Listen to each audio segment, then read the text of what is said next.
Welcome back नाज़रीन, clinic online में दोबारा खुशामदीद। रमज़ान का महीना है और बात हो रही है रुतबों की। इंसान अपने रुतबे कैसे बढ़ाता है। अल्लाह ताला ने तो कह दिया है कि वो औरत जो माँ बन गई तो उसके पाँव के नीचे तो जन्नत है। क्या रुतबा है, क्या बात है। लेकिन जब वो माँ बन जाए तो हमारी ख्वाहिश ये है कि वो ख़ुद भी सेहतमंद रहे, वो बच्चा भी सेहतमंद हो और बच्चे की तरबियत भी अच्छी हो जब माँ सेहतमंद होगी। ये हमारी ख्वाहिश है, इसीलिए बात कर रहे हैं आज माँओं की सेहत के हवाले से। और हमने बुलाया है एक ऐसी शख्सियत को जो कि ख़ुद जो है बहुत ही कामयाब माँ, एक बहुत ही कामयाब डॉक्टर, और मेरे ख़्याल में कितने हज़ारों नहीं लाखों ख़वातीन जो हैं, पता नहीं उससे भी शायद कहीं ज़्यादा, उनको माँ बनाया, उनकी सेहत का ख्याल किया और आज तक कर रही हैं। डॉक्टर एजाज़ फ़ातिमा हमारे साथ मौजूद हैं। डॉक्टर साहब ये बताइए, महीना है रमज़ान का, ठीक है, अब यहाँ पे ख़वातीन में एक कंसर्न होता है, एक कन्फ्यूजन होता है, एक तशवीश होती है कि रोज़े रखे जाएँ ड्यूरिंग द प्रेगनेंसी या ना रखे जाएँ, क्या कहना चाहेंगे? रोज़े मेरे ख्याल मैंने भी आपको बताया था इस बारे में तो ये अभी हमने ऑफ एयर बात की थी और अब ऑन एयर है। अच्छा, मेरे ख्याल में देखिए जनरल सेहत हम लोगों की आमतौर से पुअर होती है, कुछ अनीमिक होते हैं, कोई हाइपरटेंसिव, कोई डायबिटिक, इनमें तो ज़रूरी कॉन्ट्राइंडिकेटेड है। अच्छा, बहुत से लोगों को पता ही नहीं चलता कोई डायबिटिक, क्योंकि रेगुलर एंटीनेटल चेकअप नहीं होता, तो उनको हम लोगों को मालूम नहीं होता कि कौन डायबिटिक है, कोई नहीं है। पर्सनली तो मैं एडवाइज़ नहीं करती हूँ रोज़ा रखने का, अनलेस वो थरोली इन्वेस्टिगेटेड हो, कोई उनको ऐसी बीमारी ना हो। लेकिन अब ये क्योंकि मज़हब का मामला आ जाता है तो इसलिए अच्छा, एहतियात करनी पड़ती ख़वातीन है। में पर्सनली मैं क्योंकि कहती हूँ कि बेहतर शुरू है कि ना में मतली होती है, उल्टियाँ रखें, होती उससे हैं। इलेक्ट्रोलाइट्स डिस्टर्ब हो जाते हैं।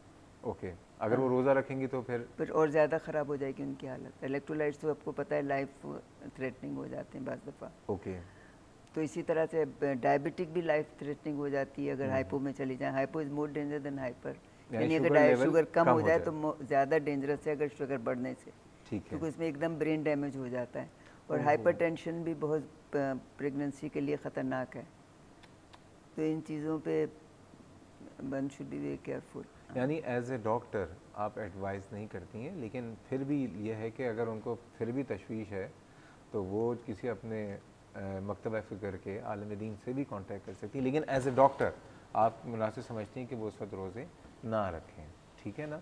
ये बताइए, आपने एक जुमला कहा था एनीमिया, ये एनीमिया क्या होता है? खून की कमी, जो रेड सेल्स होती है ना खून में, दो तीन रजे होते हैं, होता है प्लेटलेट होती है जो ब्लड जमाती है, अगर आपका ब्लीडिंग कहीं से तो क्लॉट करती है। डिफरेंट टाइप के ज़रात होते हैं खून में।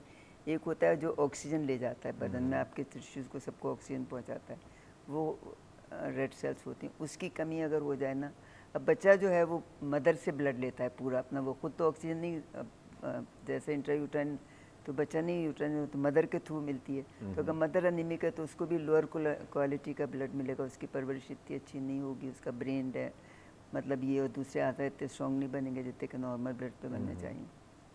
तो हमारे यहाँ ख़वातीन में एनीमिया कितना कॉमन है, ज़रा बताएंगे? Very common, very common. इसकी किस चेहरे से पता चल जाता है ज़रा?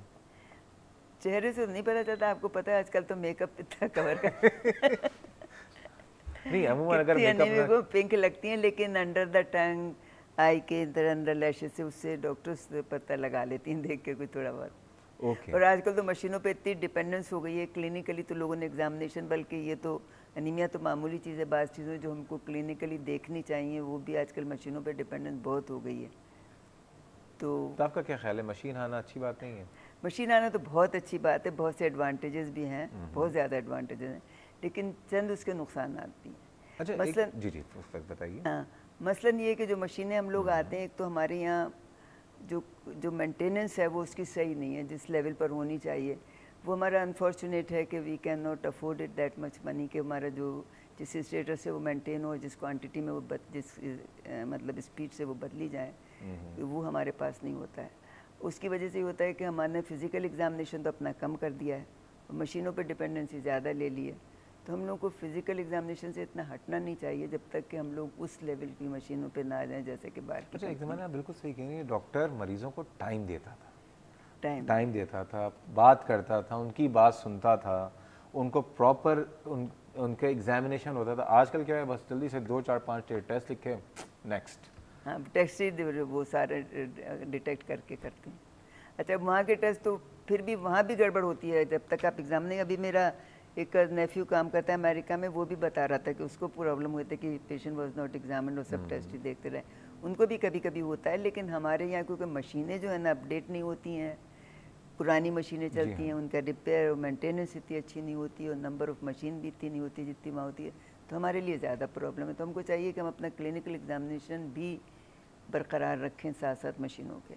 और आज यानी बात यह है कि जो एक डॉक्टर का काम है कि मरीज को देखें, उसकी फीट, बच्चा आता है उसकी फीटल हार्ट हम लोग मैनुअली चलते हैं, उसके लिए थोड़े से कान भी ट्रेन करने पड़ते हैं डॉक्टर्स को। अच्छा, तो ये कान कैसे ट्रेन करेंगे, मैं अभी आपसे पूछूंगा कि डॉक्टर अपने कान कैसे ट्रेन करें। डॉक्टर एजाज फातिमा अभी बताएंगे, लेकिन हम जा रहे हैं एक छोटे से ब्रेक है, हमारे साथ रहिएगा।